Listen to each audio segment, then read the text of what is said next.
It's a form of Russian roulette. They push it on you, or they threaten you, out to make a quick buck. A dangerous supply of illicit drugs could be on our streets right now. That is the warning from police tonight after a cluster of drug overdoses. 14 people were taken to hospital last night. Police are blaming a bad batch of fentanyl. This all happened near the safe injection site at Dundas and Victoria. That's where Greg Ross is live for us tonight. And Greg, police say they have arrested a 38-year-old. That's right, Dwight. The man was taken into custody actually right outside this safe injection site, which also happens to be in the same building where Toronto Public Health have their offices. And it's believed that this man was selling drugs connected to this spike in overdoses. 38-year-old Wahani Maimuller was charged with numerous drug offenses, and he actually had a court appearance earlier today. As far as the people who overdose on those drugs, this bad batch of drugs, they all managed to survive, but police say that this situation had the potential to be far worse.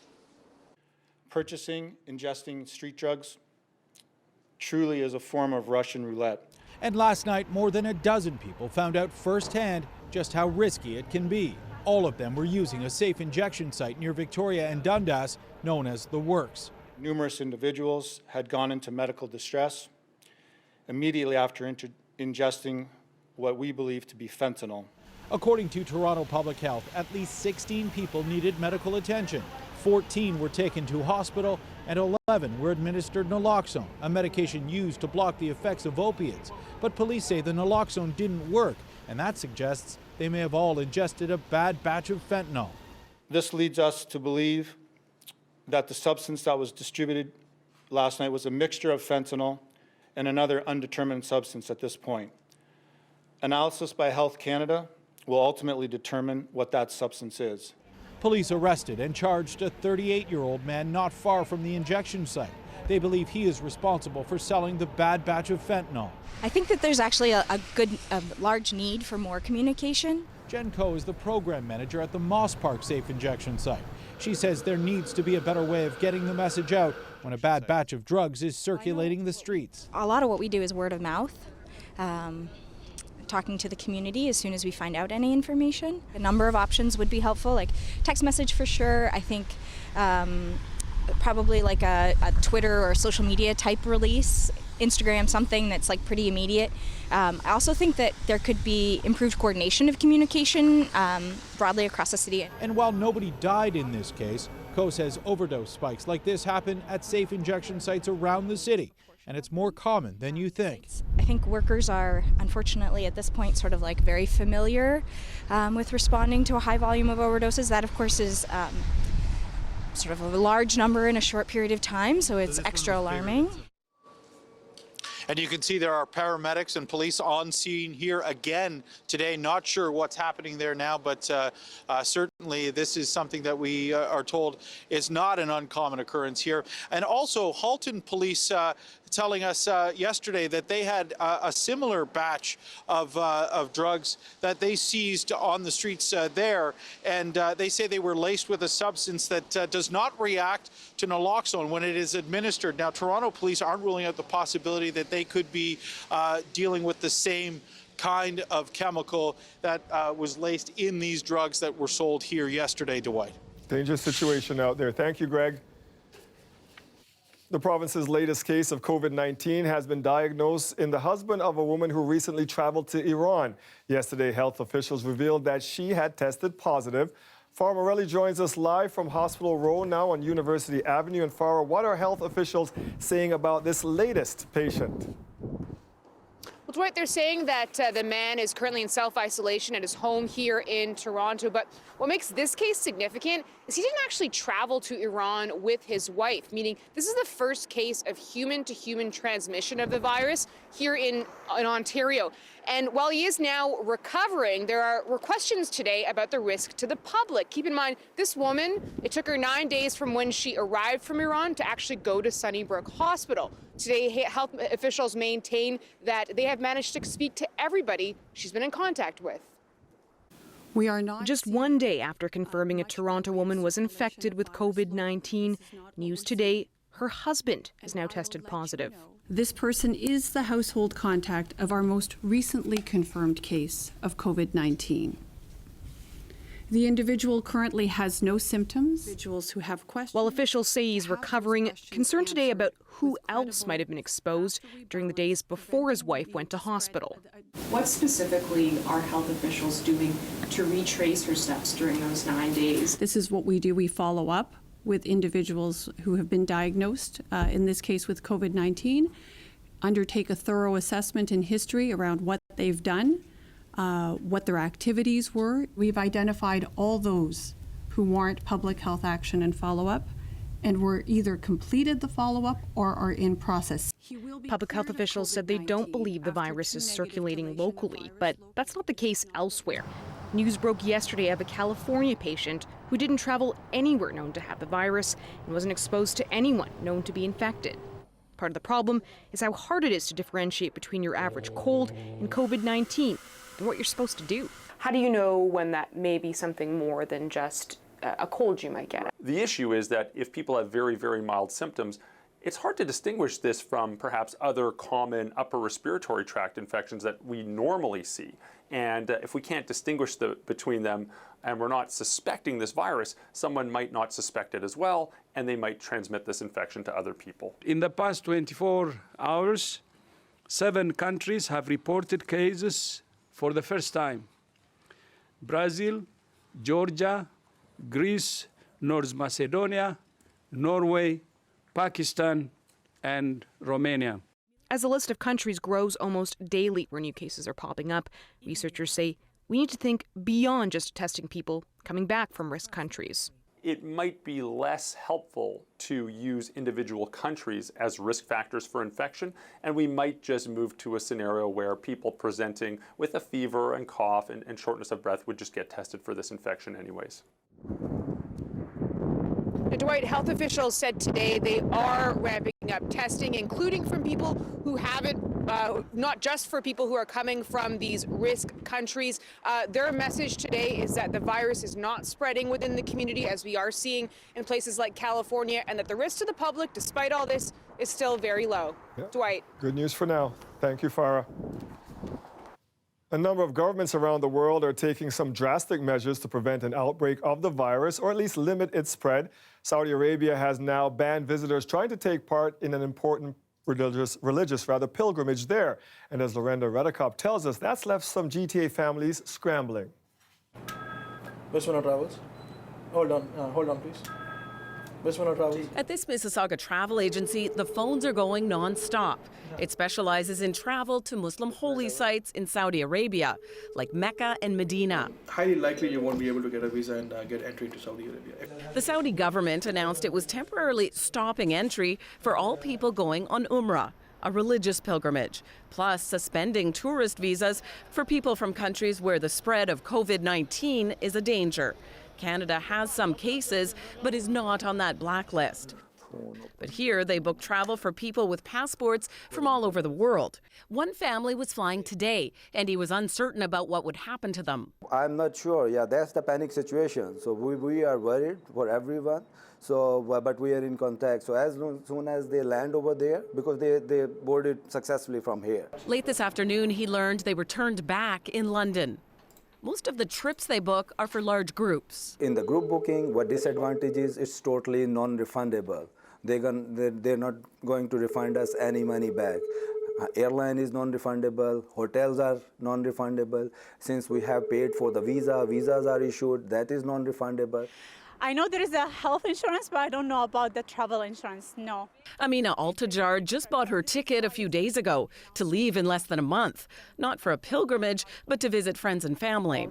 I'm really, really worried. I don't know what's going to happen. Is my trip, I'm going to be able to go or not? I'm going to cancel my trip. I'm going to get my money back or not? Back at Bismillah Travel, here's the advice for people not traveling right away. Wait for a couple of more days to the situation get to be more clear. Lorenda Redekop, CBC News, Mississauga. Remember that false alert last month about an emergency at the Pickering nuclear station? We now know exactly how it happened and why it took so long to fix it. That story coming up in about 5 minutes. He is the front runner to be the Ontario Liberal Party's next leader, and tonight Stephen Del Duca is dealing with a situation he describes as embarrassing. Del Duca wants the Toronto and Region Conservation Authority to hand over a swath of public parkland, all to save his new private swimming pool. John Lancaster has this exclusive story. This is the pool right here, I guess. It was built. Yes. And it was built without permits. So why was that? Stephen Del Duca doesn't deny it. The family swimming pool they built last summer at their Vaughan home was constructed without city permits. I found out based on what I will call an honest mistake in the discussion we had with our contractor. The pool was also built right beside public parkland. It should have been at least 7.5 meters away. This graphic helps show the problem. There's the pool. The red and white line is Del Duca's property line. Just below it is public parkland in the shaded area. The white arrow points to an embankment leading to a floodplain he wants to swap. It could save his pool. The Toronto and Region Conservation Authority controls the parkland beside that pool and confirms it's considering the land swap. You would like to be the Premier of Ontario. Yeah. Is it proper for a provincial official such as yourself to be asking a provincial agency to essentially bail you out on this? So I don't look at it that way, because if you're talking about the Conservation Authority, we actually have managed the relationship with the Conservation Authority, I believe, much better than of course what occurred with the city. So the land that we are proposing that we exchange with the Conservation Authority could very well be larger than the land that we might get in return. This isn't the first time Del Duca has been accused of bending the rules. The former transportation minister was found to have ignored recommendations from Metrolinx and instead pushed for a GO train stop in his riding. This latest controversy was raised at Queen's Park today. When he was the minister, made sure he got the Kirby GO station close to his own backyard, and now he made sure he got a pool right in his backyard. As far as the pool goes, Del Duca also admits he ignored the City of Vaughan's warning to stop building the pool. Why did you keep building this pool when they said stop? Yeah, so the challenge we had is the pool itself was somewhere around 50 to 60% completed. We had concerns about trying to stop a project like this around safety. We have young daughters, and we wanted to make sure that we were able to put it in a position so that in the off-season, like we find ourselves now, that it was secure and safe for them. The TRCA hasn't said when it will decide on the land swap. Next week, though, Liberals will decide who will be their next leader. John Lancaster, CBC News, Vaughan, Ontario. And remember, if you have a story you would like us to look into, we would love to hear from you. Just send us an email, torontotips@cbc.ca.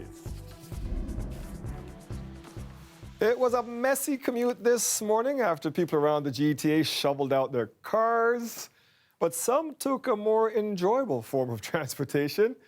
For others, it was a good day of work. We are very busy today.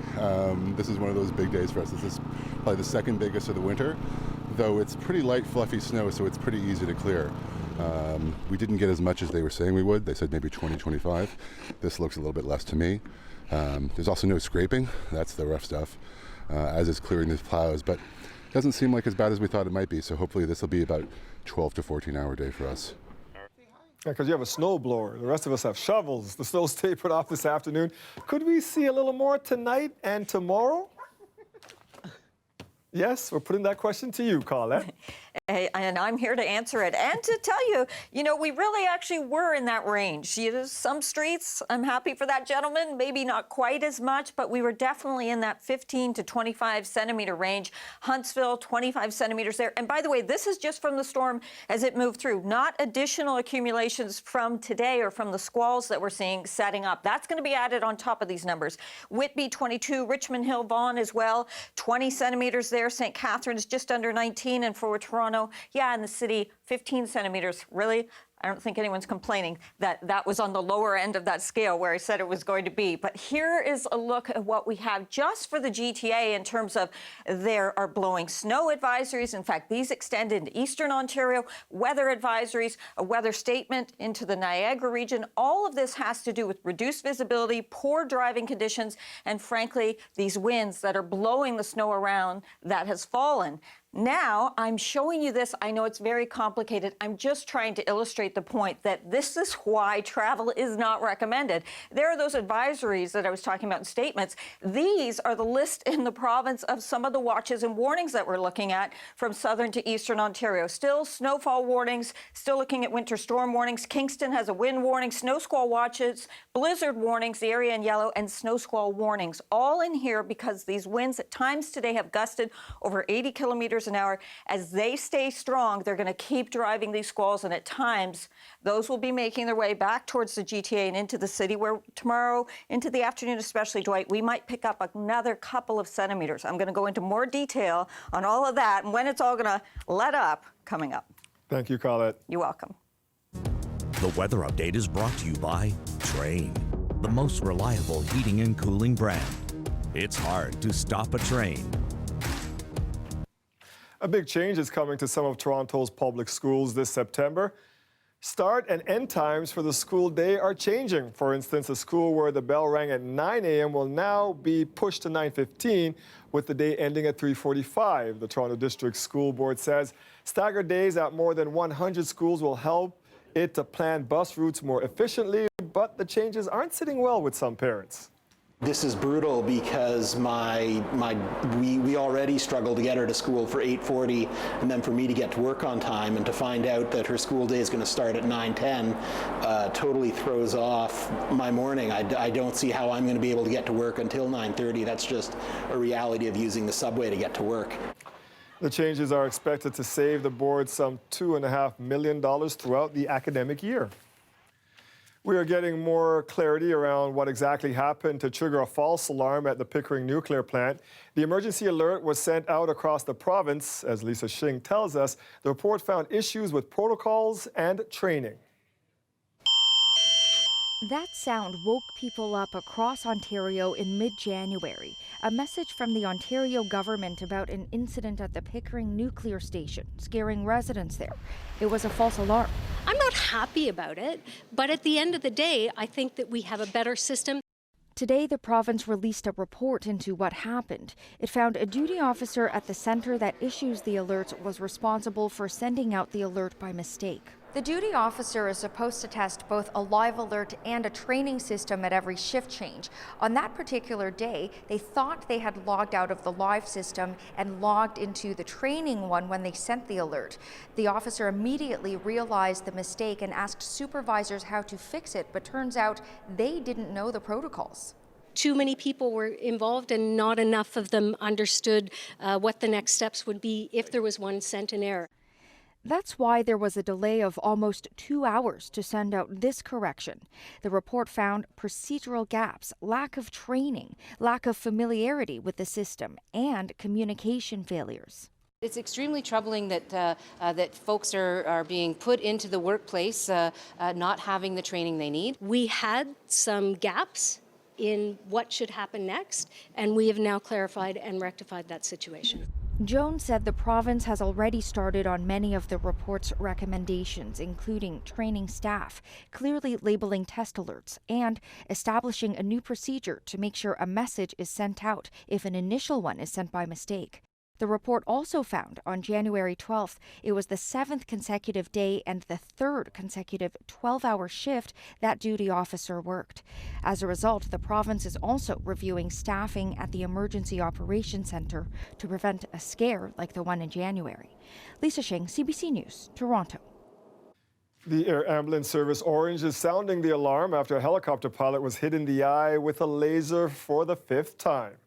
The latest one was a Toronto crew that had just dropped off a critically injured motorcycle accident patient at the Hospital for Sick Children. They were airborne and heading back to City Centre for another call, and then they were struck by a green laser in the downtown core.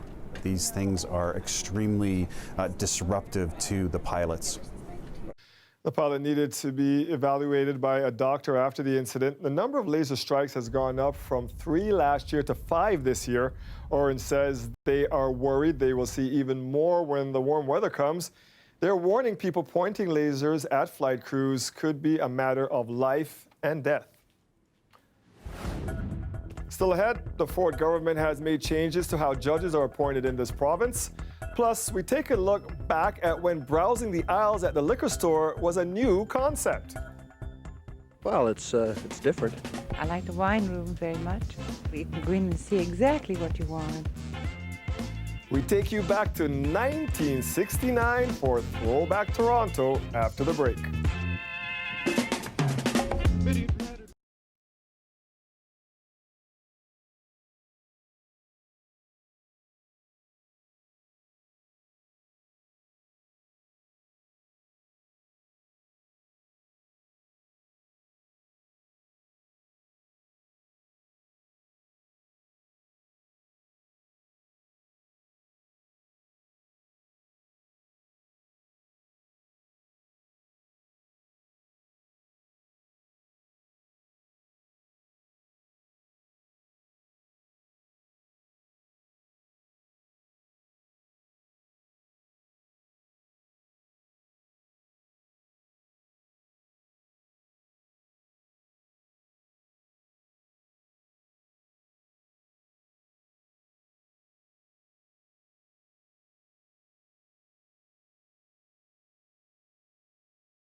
The Ford government is changing the rules that controls how it appoints judges. The changes will give the government a longer list of potential judges to choose from. This is the best system in Canada because we have an independent committee that does the recruitment, does the reviews, does the recommendations. On to the reforms. The Attorney General is announcing that recruitment committee will stay in place, but it must recommend 6 candidates for each judicial vacancy, up from the current 2, giving the Attorney General more to choose from. The leader of the NDP is concerned, though, the changes could lead to the judicial system being politicized. And if this is a way for the government to, to find ways to have more nepotism, to have more of their friends appointed to positions like positions to the bench, that's extremely frightening. The province appoints judges to the Ontario Court of Justice, which handles the vast bulk of criminal cases. A provincial program that gives a discount to Presto users hopping from TTC to GO trains is expiring in a month, and a group of transit advocates say that will cost commuters in a big way. If this co-fare expires at the end of March, people will be paying $3 more a day. That means up to $780 more per year. That means fewer people are going to be taking public transit. We need to go in the opposite direction and make it more affordable. The group spoke to commuters at 7 GO stations across the GTA. Members of the York Federation of Students were there too. York is considered a commuter school and would be disproportionately affected by the change. The program cost a little over $22 million over the past year. In the summer, the Ford government said it would not be continuing to subsidize the program. It appears there are problems with the Ministry of Education's payments to parents for school days lost to the teacher strikes. The province has sent emails telling parents their children's information could not be verified, even though their children are actually eligible for the payments. You can read more on that story online at cbc.ca/Toronto.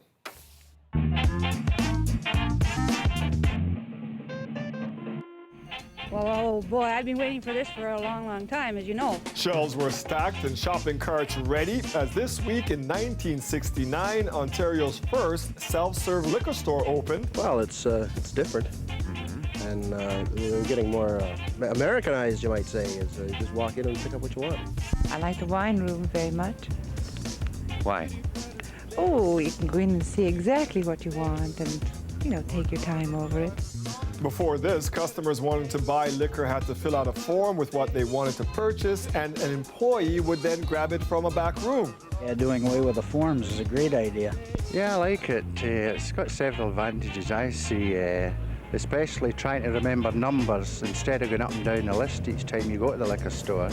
Were you inclined to buy more than you had intended? Yes, but I didn't.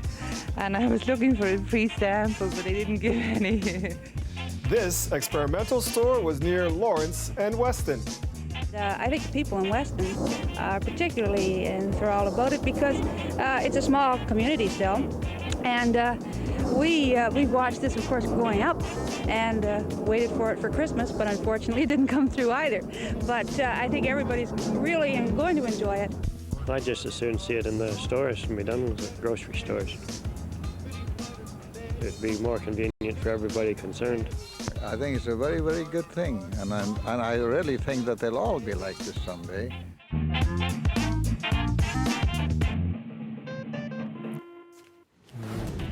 That man was extremely prescient. He was right. They're all like that now. Still ahead, the latest on the coronavirus outbreak around the world. Plus,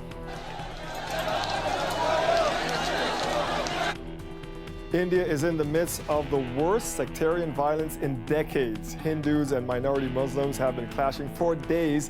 Details on the controversial citizenship law that's at the center of it all after the break.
Coastal GasLink has agreed to pause construction on the pipeline project in Wet'suwet'en traditional territory in BC, while new talks take place starting today. The talks involve federal and provincial ministers and some hereditary chiefs. Opposition to the project by those chiefs has led to multiple pop-up solidarity protests disrupting rail and road traffic right across the country. The Trudeau government is hopeful differences can now be bridged. It's not going to happen necessarily overnight, but the beginning of this dialogue, I think, is something that is extremely important, I think, in sending a signal. Crown Indigenous Relations Minister Carolyn Bennett flew in for a meeting. She and her BC counterpart are meeting hereditary chiefs who are seeking recognition and respect for their claim to title and land rights. At the request of the chiefs, RCMP have temporarily halted patrols on the service road where construction crews had been working, setting up. The meeting is expected to continue through tomorrow. Coastal GasLink says it, too, is committed to finding a peaceful resolution to the impasse. It's been anything but peaceful in India this week. After an outbreak of violence, Hindus and Muslims have clashed in New Delhi, and dozens of people are dead. Briar Stewart has the latest. In the streets of New Delhi today, widespread mourning as families begin to bury their dead. After days of some of the worst sectarian violence the Indian capital has seen in decades. It began Monday when mobs swarmed neighborhoods. Some wielded sticks, others carried guns. In some cases, homes and buildings were set ablaze. They've burned the entire house. I have nothing left, says this man. This 85-year-old woman died after being trapped on the roof with the rest of her family while her home burned. The riots erupted as U.S. President Donald Trump visited the country, taking part in carefully staged photo ops with India's Prime Minister Narendra Modi. Modi is being blamed by some for stoking the violence with the contentious citizenship law that his Hindu Nationalist Party introduced last year. It grants citizenship to illegal immigrants from neighboring countries, but not for Muslims. Members of the Indian Muslim Federation in London have been protesting the law since December, saying it marginalizes Muslims who are a religious minority in India. I'm frightened. Everybody's frightened. Shamsuddin Agha says the images he's seeing from India are heartbreaking. How does that make you feel about just how divided the country is becoming? I'm very sad. I'm very sad because they don't realize that divisiveness may give them power to some for some time, but on the whole, it will weaken India.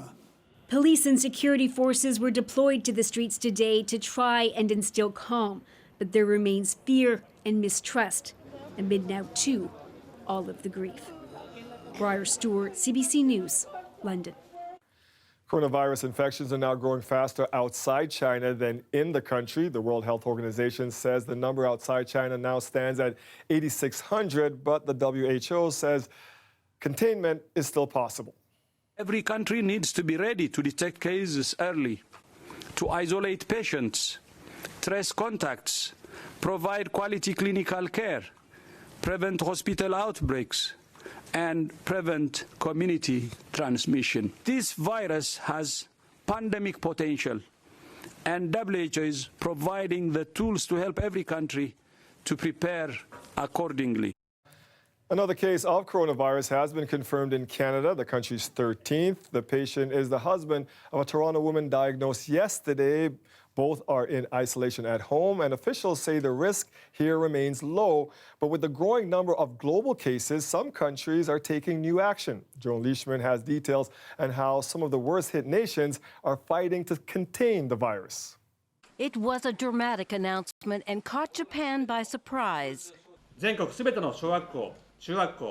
Minister Shinzo Abe says all schools will be closed from now until April. The only other country that's taken such a drastic move is China. And this may be why. Fears that the July Olympics could be canceled. Whether they go ahead depends on a risk assessment by the WHO. There is no zero risk in organizing any mass gathering at this moment in time. In South Korea, where cases of COVID-19 are ballooning, an innovative way for testing for the virus. It takes just a few seconds to drive in, get a mouth swab, and drive out. The head of the medical association says he thought this would be a safer way of testing. South Korea has 1,700 infections, 500 more discovered just today. Half of them clustered at the secretive Christian religious sect. The group had been organizing a chapter in Wuhan and is thought to have brought the virus back with them. Along with South Korea, COVID-19 is spreading fast in parts of the Middle East. In Iraq, mosques are being disinfected, public places closed.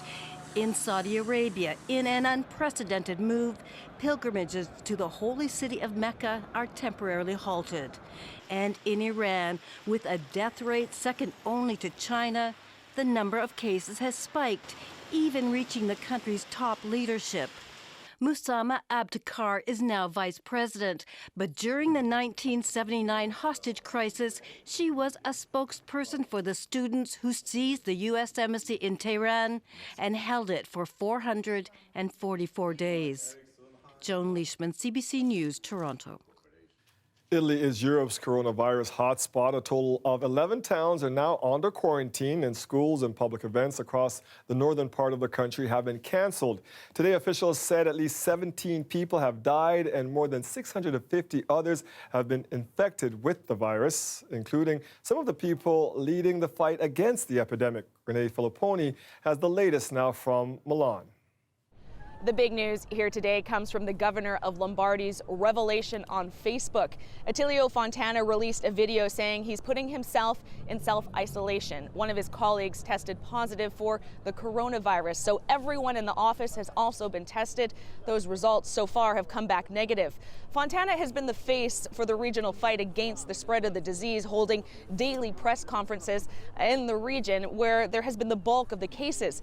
In the video, he has promised he would continue to work hard and said he is convinced the efforts they are making will be able to slow and eventually stop the spread of the disease so life can get back to normal. As the attention continues to be focused here on Italy, there is a bit of damage control going on. An Italian member of the World Health Organization spoke to local media. He says the numbers may be exaggerated for a couple of reasons. The physician says fewer than 200 cases have actually been fully confirmed with two-step verification, and that the numbers could be so high because so many people are being tested, even without symptoms, basically saying they could be finding more people here just because they're looking harder. Renee Filipponi, CBC News, Milan, Italy. Markets around the world taking a big hit, with many pointing to coronavirus fears as the culprit. The Dow Jones down nearly 1,200 points today alone. All three markets on your screen, the Nasdaq, the Dow, and the S&P 500, are down more than 10% in the past week.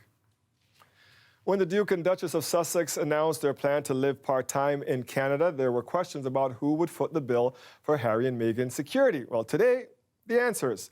Public Safety Canada confirmed that the RCMP has been providing security to the couple since November. However, that protection will stop in a month when they are set to officially cease their activities as working members of the royal family.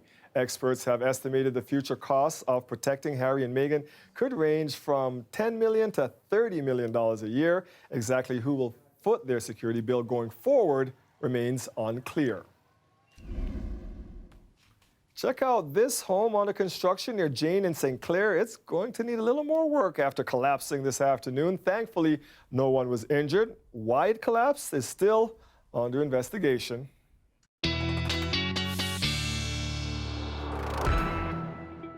Might have something to do with the winds out there, Colette. Might well have something to do with the winds. We will find out. And I'm going to tell you, these winds have been really extensive. You probably experienced it yourself. But at Toronto City Centre today, we had a gust to 87 Yeah, 87, nearly 90 kilometers an hour. These are the current gusts that we're seeing across the lower Great Lakes. There's still some significant ones over 60 kilometers an hour, Kitchener as well, and close to 60 for the gusts that we're seeing through the GTA. So that's picking up the snow that fell from the storm system that moved through. It's also driving the squalls. So we have reduced visibility. I showed you just how many warnings we have in place across the province because of these conditions. So those snow squalls will continue. We may pick up a few centimeters, in fact, as we go through the day tomorrow, just because they're going to push around those winds west, northwest, and move them back into the GTA at times. And the cool air, that's going to stay in place till about Sunday morning. Saturday night into Sunday, things are going to start to change up. The current temperatures look like this: -4 Oshawa, -5 for Toronto, Hamilton, -6. Then factor in the winds, not those gusts, just the sustained winds. And this is what it feels like we're in the minus teens, and we're going to be dealing with that through the overnight.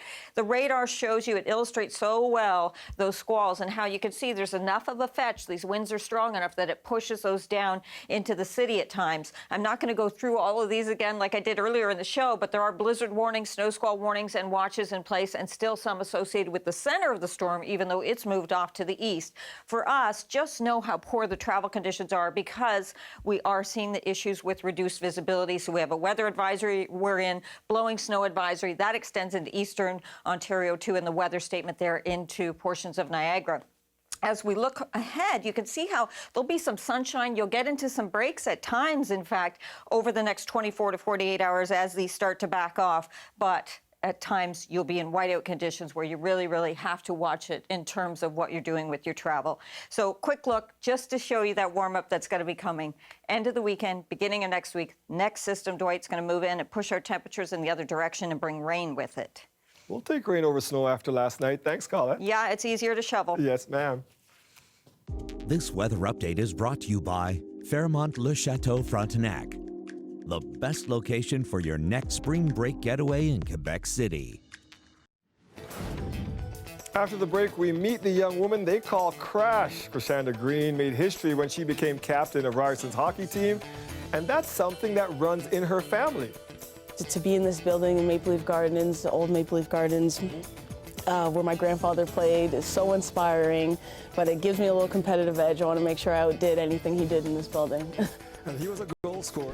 Who her grandfather was and how she's continuing his legacy of breaking barriers on the ice, coming up next.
crashing through racial barriers on the ice. Krishanda Crash Green is the first black captain of Ryerson's women's hockey team. Her grandfather, Bill Riley, broke barriers as the third black player in the NHL. Like Granddad, Crash is a scorer, putting one in the net last night as her team beat U of T in the opening of the OUA semifinals. I met with the captain to talk about how she's continuing the legacy of the game in her family. It's something that I did pay attention to right away. I think I called my mom and I said, I think I'm the first. I think I'm the first one, you know, to kind of break the barrier here in this program. It's been a tremendous amount of support from my teammates and my coaching staff. And overall, it's been a lot of fun. I've had so much fun being able to be in this role and to try and be a role model for my teammates and for others watching me. You faced some racism as a player. There was a particular incident that I read about when you were just, I think you were like 11 years old. You're pretty young at the time. Take us through what happened there. I was playing a hockey game. We won the game. I was very excited. I was one of those gung-ho players, and I went to go run to get into line. So I could shake hands and say, good game, and the first three players on the opposing team, right when I went to go say good game, they each called me the N-word, each individually. And I tried to stay in line. I tried to keep, you know, good game to the rest of the players. These were other 11-year-old girls. Other 11-year-old girls. At 11 years old, they were saying that to you. Yeah, I couldn't believe it. I was immediately devastated. I went into the room. I couldn't think. I couldn't lift my head. I couldn't even breathe. I couldn't believe that happened to me. The word was so powerful and inflicted so much pain on me at the age of 11. 11 years old, yeah. I couldn't even process it properly. I didn't know how to. And as you went on in the sport, I'm sure you faced other things, but did you have that resiliency? I mean, obviously you had it to keep going. Yes, I did. It didn't deter me from the game. Mm-hmm. It kind of just made me realize the adversity I could face, but also the people I could face in this environment. So what it did was the game, I got closer to the game. I said, I'm going to do this. I'm going to stick with it. You're going to prove them wrong. Yeah. And my family members, they embraced me. They told me I could do it. They supported me. So with them having my back and with me saying I'm going to pursue this, it didn't change the game for me at all. You had some inspiration to fall in love with this game and play this game. We are now in Mattamy Athletic Center, formerly Maple Leaf Gardens. And there's a family member of yours that got to play in this arena in the NHL because your granddad actually was one of the first black men to actually make the NHL. I think he was number 3. Yes. Talk about that family legacy in this sport. It's very exciting. I get to be a part of history. I get to continue it on. And in our family, we're a hockey family. So it's all the lessons and anything are handed down to each and every one of us, and to me especially because I'm still playing the game.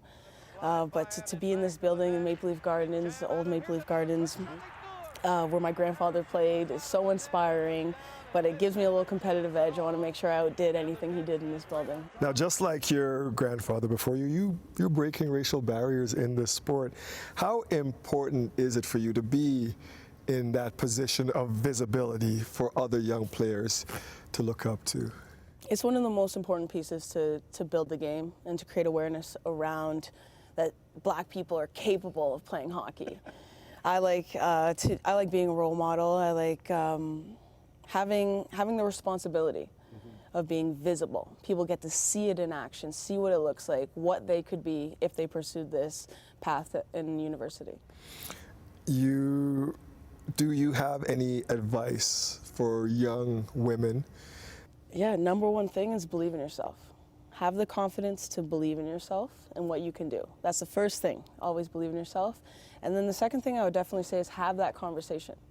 Talk to your friends, talk to people, talk to mentors, and have the conversation about whether you're struggling with something, whether you're fearful of pursuing it because of the environment that it could be. I would say have the conversation and believe in yourself. 2 concussions. The second one, I didn't even realize I got hit. It happened fast. Nobody really saw it. Now, hockey is fast, and now Canadian University has developed a way to diagnose concussions faster than before. More on the 3-stance technique coming up.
There is growing awareness about the dangers of concussions in contact sports, and now researchers at McGill University say they found a way to faster test the injury during hockey games, and players don't even have to take their skates off. Simon Nakonechny explains. In hockey, sometimes signs of a concussion are obvious, but often the condition is trickier to diagnose. In the last 3 years, I had 2 concussions. The second one, I didn't even realize I got hit. It happened fast. Nobody really saw it. I felt good. I stayed in the game, didn't really feel dizzy, headache. Players who feel okay often don't want to go through a long concussion protocol and miss out on ice time. The player would come out of the game, go into our medical room, and be administered a test that involved a questionnaire, it involved some balance. They had to take their hockey equipment off. Dr. Scott Delaney says checking players' balance is one of the best ways of screening for concussions. His team has developed a new balance test that can be done with skates on. The test is made up of 3 stances: stable, toe point, and T-shape. If a player can't keep his balance, he's charged an error. Team doctors then compare the number of errors to a preseason baseline. So we're hoping that by making it more convenient for the athletes and the people doing the test, we're going to pick up more concussions. The fact that you don't even have to take off your equipment and you can do it really quickly, that's what's best for us, because you can go back to your game. It's hoped this new, faster concussion test will help players draw the line between getting back on the ice or sitting the game out for their own safety. Simon Nakonechny, CBC News, Montreal. This pooch is ready to collect its pension. More on this 10-year-old lab's good work helping kids after the break. Colette's going to love this one.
The Danforth may be known as Toronto's Greek town, but you can actually find many more flavors of the world along the Strip. Take a look at this Jamaican restaurant that has a specialty in seafood.